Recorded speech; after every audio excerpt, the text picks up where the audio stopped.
श्री तनुज पुनिया।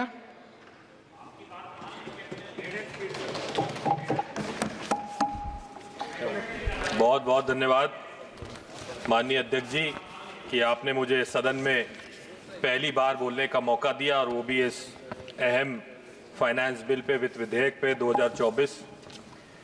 बहुत अहम मुद्दा है।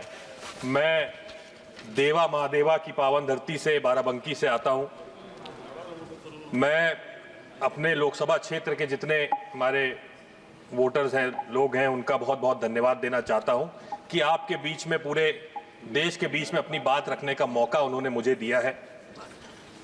उत्तर प्रदेश को हम लोग राम जन्मभूमि के नाम से बुलाया करते हैं, लेकिन हम अक्सर ये भूल जाते हैं कि भगवान श्री कृष्ण की भी जन्मभूमि है ये। और भगवान श्री कृष्ण गाय के बीच में खेला करते थे, मक्खन खाने के बहुत शौकीन थे, लेकिन अगर आज इस युग में वो दोबारा प्रकट हो जाए तो शायद मक्खन ना खा पाए, क्योंकि 12% तक का टैक्स इस मक्खन पे आज लगाने की सरकार ने लगाने का काम किया है। हमारे और भी दूध के जितने आइटम हैं उनके ऊपर 5% से 12% तक का आज टैक्स। आम आदमी अपने बच्चे को दूध पिलाना चाहता है, पनीर खिलाना चाहता है, अच्छे से अच्छा खाना खिलाना चाहता है, लेकिन उसके ऊपर जिस तरह से सरकार ने टैक्स लगाने का काम किया है वो बहुत ही निंदनीय है।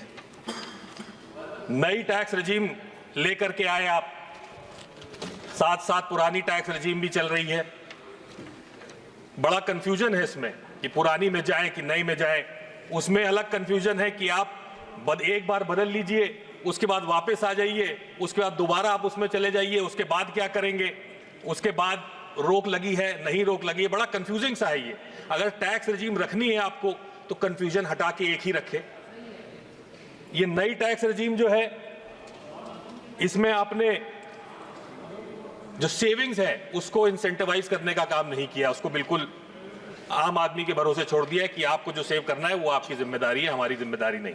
पुरानी टैक्स रजीम में इसके इंसेंटिव्स दिए जाते थे, देश में बचत दर बढ़ रही थी, बचत हो रही थी, लेकिन क्या सरकार ने सोचा है कि अगर जो आम आदमी है, मिडिल क्लास है, वो बचत करना कम कर देगा तो उससे हमारे देश पे क्या असर पड़ेगा।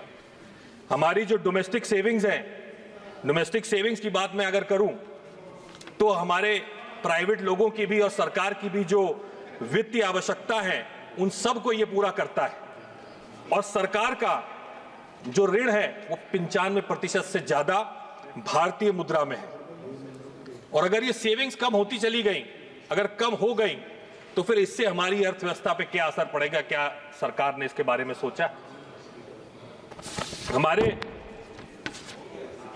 जो टैक्स स्लैब हमने दिया गया है, इस बार दिया है, बहुत ही मामूली राहत मिडिल क्लास को दी। मिडिल क्लास ये सोच के बैठा था कि हमारे लिए सरकार कुछ करेगी, बड़े सालों से उसकी आस थी, लेकिन हर बार उसको झुंझुना पकड़ाने का काम सरकार ने किया है। और इस बार तो खास तौर से जो मामूली बदलाव जो उन्होंने किया है उससे ज्यादा कोई फायदा मिडिल क्लास तक, मध्यम वर्ग तक नहीं पहुंचा। लेकिन इसके साथ साथ जो हमारे मजदूर हैं, दिहाड़ी मजदूर हैं, जो शायद टैक्स ब्रैकेट में भी नहीं आते, पिछले 6 सालों में उनकी आमदनी जो फ्लैट हो चुकी है, उसमें कोई बढ़ावा नहीं हुआ है, उसके बारे में हमारे माननीय वित्त मंत्री जी ने कोई बात ही नहीं की। उनकी आमदनी को बढ़ाने की कोई बात नहीं हुई। तो क्या हमारे देश का मजदूर इसी तरह से मायूस होता रहेगा? हमारे देश में कई सालों से, खास तौर से 2018 या 19 से कॉरपोरेट दुनिया में, कॉरपोरेट सेक्टर को भारी टैक्स में छूट दी गई। 30% था, 25% हो गया, 22% हो गया कुछ सेक्टर। उनका कर्जा भी माफ किया गया। लेकिन हमारे किसानों से, हमारे मिडिल क्लास से, हमारे मजदूरों से ऐसी कौन सी गलती हो गई जो उनके बारे में आज तक सोचा ही नहीं गया। बहुत ही मामूली जो राहत देते हैं वो एक तरह से झुंझुना पकड़ाने का ही काम है। इंडेक्सेशन के बारे में कई बात हुई।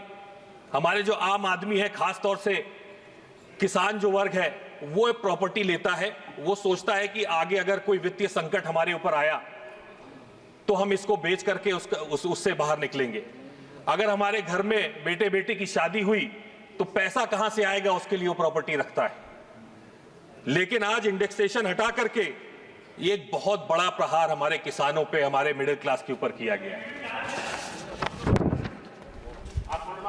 अमीर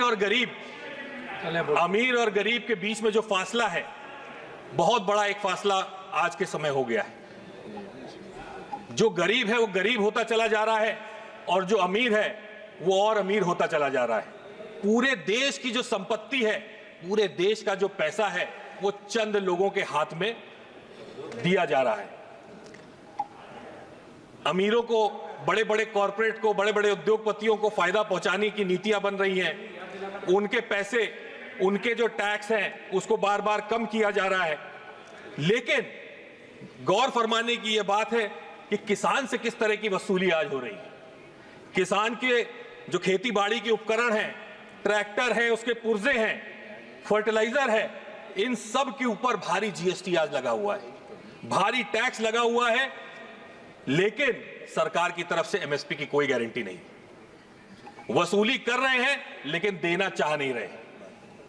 फर्टिलाइजर के ऊपर में, खाद के ऊपर में अगर बात करूं तो देखा जाए तो 5% जीएसटी है केवल। लेकिन उसके रॉ मटेरियल्स की तरफ किसी ने देखा? सल्फ्यूरिक एसिड और अमोनिया जैसे रॉ मटेरियल्स के ऊपर 18% तक का जीएसटी लगा है। Standing committee on chemicals and fertiliser ने रेकमेंड किया कि ये जीएसटी हटना चाहिए। जीएसटी काउंसिल में भी प्रपोजल गया कि ये हटना चाहिए टैक्स, लेकिन सरकार की तरफ से इसके कोई कार्रवाई नहीं हुई और इस बार भी हमको, हमारे किसानों को मायूस होना पड़ा है। किसान की आय क्या ऐसे दुगनी होगी? बार बार किसान की आय दुगनी करने की बात करते हैं। अगर किसान की आय दुगनी हो भी गई तो खर्चे 4 गुने बढ़ जाएंगे माननीय अध्यक्ष जी। अब मैं किसानों की क्योंकि बात हो रही है तो हमारे बाराबंकी के बारे में बात कर लूं। बाराबंकी में एक फसल होती है मेंथा, जिसका नाम है, बहुत सारी चीजों में इस्तेमाल होती है फसल। इससे पेपरमिंट का तेल, मेंथा का तेल निकलता है। वो तेल टूथपेस्ट, चॉकलेट, टॉफी, दवाइयों में, फार्मास्यूटिकल्स में, हर जगह इस्तेमाल होता है। लेकिन जो हमारा किसान जून जुलाई, मई जून जुलाई की कड़कती गर्मी में इस फसल को पैदा करता है, उसके ऊपर 12% जीएसटी इसकी फसल पे लगाते हैं। आज जीएसटी लगाते हैं सर। ये टैक्स लगाने से हमारे जितने किसान हैं उनको उनकी फसल का सही मूल्य नहीं मिल पा रहा है। सिंथेटिक मेंथा जो विदेश से आता है, खासतौर से चीन से आता है, उस पे भी 12% जीएसटी है। हमारे किसानों के ऊपर भी 12% जीएसटी। इसके बारे में कई बार अवगत कराया गया बहुत सारे माध्यमों से, लेकिन इस पे कोई कार्रवाई नहीं हुई। हमारे जो बुनकर भाई हैं, बुनकर भाइयों के सूत के ऊपर टैक्स लगा हुआ है, हमारे उनके धागे के ऊपर टैक्स लगा हुआ है, और हैंडलूम के ऊपर पहली बार इस सरकार ने टैक्स लगाने का काम किया था। तो ये बहुत गंभीर विषय है। मैन्युफैक्चरिंग की अगर आप बात करें, बहुत बड़े वादे किए थे। 1 मिनट लूंगा सर बस। मैन्युफैक्चरिंग की अगर बात करें तो बहुत बड़े बड़े वादे किए थे, लेकिन हकीकत आज ये है कि चाइना से पुर्जे उठा करके यहां लाए जाते हैं और मैन्युफैक्चरिंग के नाम पर उनको जोड़ करके, असेंबल करके, और यहां पे मेक इन इंडिया का उसके ऊपर ठप्पा लगा करके बेचा जा रहा है। ये हमारे देश में आज असेंबली हो रही है सर मैन्युफैक्चरिंग के नाम पर। अब आप बात करें तो हमारे देश में जितने जो उद्योग लगाना चाहते हैं, जो छोटे उद्योग का काम करना चाहते हैं, उन सब का क्या होगा? वो सिर्फ असेंबल करते रह जाएंगे क्या? ई कॉमर्स के बारे में मैंने देखा अभी इस आपके विधेयक में जो है इक्वलाइजेशन लेवी जो लगी थी 2% की, वो हटा दी गई। यानी कि जो नॉन रेजिडेंट यहाँ पे हमारे ई कॉमर्स के कंपनी खोलना चाहते हैं, नॉन रेजिडेंट, उनके ऊपर अब लेवी नहीं लगेगी। हमारे डोमेस्टिक जो ई कॉमर्स करने वाले हैं उनको कोई फायदा नहीं मिलने वाला है। तो इस तरह की बहुत सारी चीजें हैं। एक्साइज ड्यूटी की बात करूं, पेट्रोल डीजल पे, उसके बारे में कई लोगों ने चर्चा करी है। मुख्य रूप से मेरा आपसे यही निवेदन है कि इस बार जो बिल आया है उसमें कोई ऐसी नई बात नहीं दिखी पुराने वर्षों से। कोई आम आदमी के बारे में, किसानों के बारे में, मजदूरों के बारे में बिल्कुल नहीं सोचा गया है। केवल बड़े बड़े जो इनके उद्योगपति दोस्त हैं उन्हीं को फायदा पहुंचाने के लिए ये फाइनेंस बिल आया है। जो हमारी उम्मीदें इतनी सारी थी हमारे मजदूरों को, हमारे भाइयों को, हमारे किसानों को, क्योंकि उम्मीदें बहुत बड़ी थी, इसलिए निराशा भी बहुत बड़ी हुई है। माननीय अध्यक्ष जी, आपका बहुत बहुत धन्यवाद देना चाहता हूं कि आपने मुझे आज यहां बोलने का मौका दिया। जय हिंद। श्री डी रवि कुमार।